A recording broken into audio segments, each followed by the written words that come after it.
What's up, guys? So I wanted to go over three things that I'm taking away from this cut.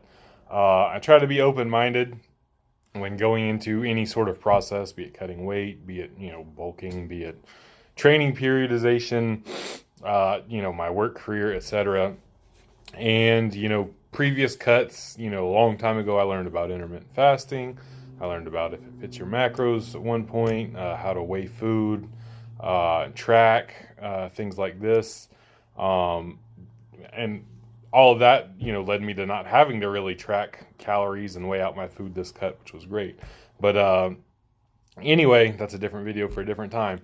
The three biggest takeaways for me on this cut, first and foremost, I talked about it a lot. It's been memed a little bit. This is the most beautiful thing I've ever seen in my life.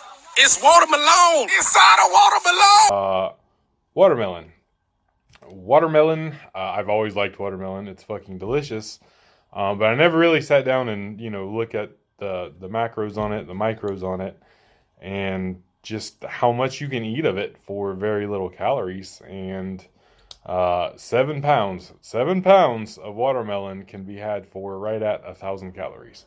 7 pounds is a lot of watermelon, and this is the insides of it. It's not like you buy a 7 pound watermelon and that's 1,000 calories, because you got to account for the weight of the rind. So it's really hard to overeat. It's pretty self-limiting, so you can more or less eat watermelon to your heart's content, and you're not going to overeat it. The micronutrient profile is pretty great. It's very hydrating, replenishing, so it's something, if you live in a warmer climate in the summertime, there's even added benefit there. But just for, cutting weight in and of itself, just the sheer amount of volume you can get for the calories is amazing. And then it being hydrating and having a good micronutrient profile is only going to help further your performance and stuff while you're cutting as well. So watermelon was, I leaned on it a lot during this cut, and definitely, S tier food when it comes to cutting. S tier food in general, in my opinion. Second, this sugar-free Greek yogurt.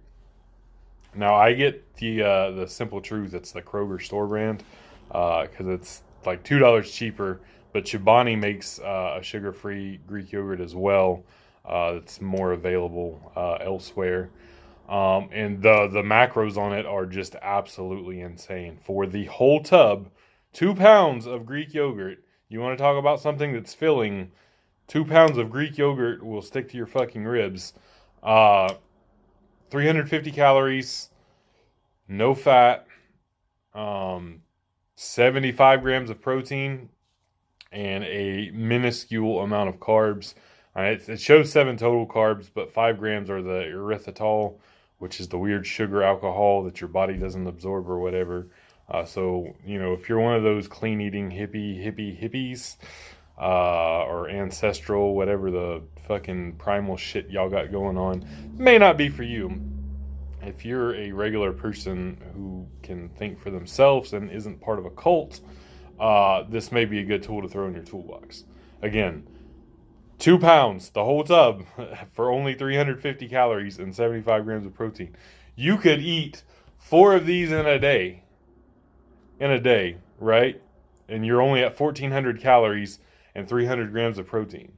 And you've still got, 1,000 calories to play with. Now, it's going to be kind of expensive, and, I don't recommend eating, 4 tubs of these a day, but it's just a hypothetical to throw out there to really, make you look at it. If you ate 2 of them in one day, say you ate 2 of them, right? You're at 150 grams of protein and only 700 calories.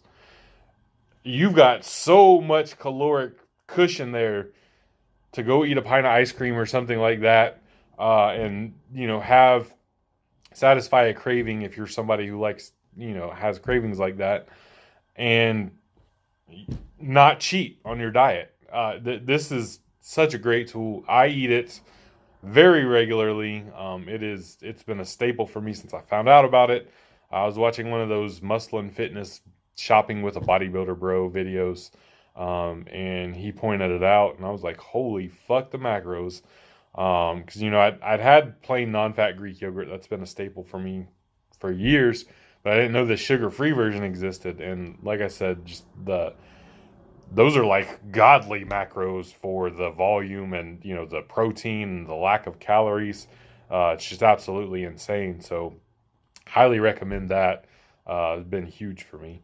And then last but not least, we have air fried vegetables. Now, vegetables are vegetables are vegetables. They're fucking great.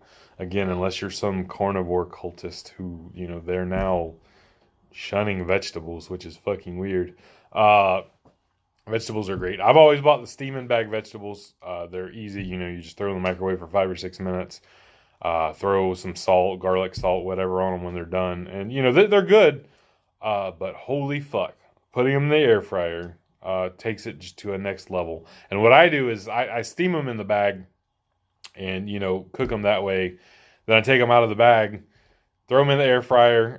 You can give them a little dash of cooking spray. If you don't give a fuck about your calories, you can just slather them in oil. But give them a little dash of cooking spray. Season them up how you like. I like the ranch seasoning. I like chili lime seasoning. Garlic, chili powder. It's probably my favorites. Throw a little Parmesan cheese on there if you're feeling extra frisky. And then cook them to however crispy you like. I like my asparagus and my green beans especially to get really crispy and almost blackened and have a little, crunch to them. It's like crack, I swear. Like I've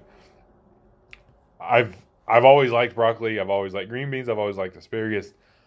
I'm at a point now where I will air fry 10 servings at a time. Like almost 3 pounds of broccoli at once and just eat it all because it's fucking delicious. And you're getting good vegetables, micronutrients, fiber, etc., sodium, which again, if you're in a warm climate, you sweat a lot, and you need more sodium than you probably think and you're probably getting. And it's just amazing. And it's funny watching the scale on the days after I eat, like 10 servings of sodium-laden broccoli or green beans or asparagus, because it's just such a high volume and it's so filled with water. And then I've absolutely doused it in seasoning. So I'm retaining all that water. And, I'll have, like a 233-pound weigh-in the day before. And, like, right after I eat it, the scale will be up, 245, 246. And then the next day, the weigh-in might be 239 or 240. Obviously, the bloat drops back off almost, the next day. But it's funny to see that fluctuation just from the sheer amount. And something, it makes it easy to eat a lot. 10 servings of broccoli is only 300 calories. Like I said, it'll fluctuate your scale, but that's nothing to worry about. That's just, a day-to-day thing. It's 300 calories for almost 3 pounds of food, and it's fucking delicious. So those are my 3 takeaways from this cut. I try to, again, be open-minded, learn something new every time, and those are 3 things that I saw and implemented and had great success with, and maybe it's something that will help you guys out when you're done, with your 5-year-long bulking into the stratosphere. Peace!